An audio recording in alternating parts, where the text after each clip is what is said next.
verse for all Filipinos all over the world.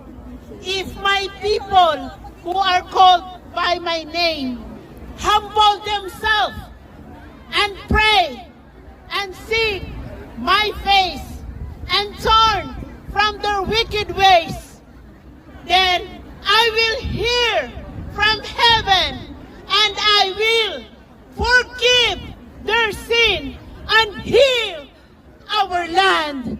Let us pray, all Filipinos all over the world. We are united in prayer in our country, the love and peace and unity. Let us pray. Dear Heavenly Father, we thank you. We come before you, O God. We humble ourselves to you, O God. Yes. Forgive all our sin. Forgive those things, O God, are not pleasing unto you, O God. We pray for Philippines. Philippines for Jesus. In the name of Jesus.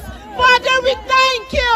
Holy Spirit, move to the life of former Rodrigo Duterte. Father, we pray that he will bring back home in the Philippines in the name of Jesus. Father, we thank you. We love you, God, that nothing we can do, but we are kneeling our knees unto you to heal our country in the name of the Father and of the Son and of the Holy Spirit. And everybody says, Palapakan! Ang susunod na mananalangin mula sa kabataan, tawagin natin, Brad Romeo. Palakpakan po natin ang Panginoon nating Diyos.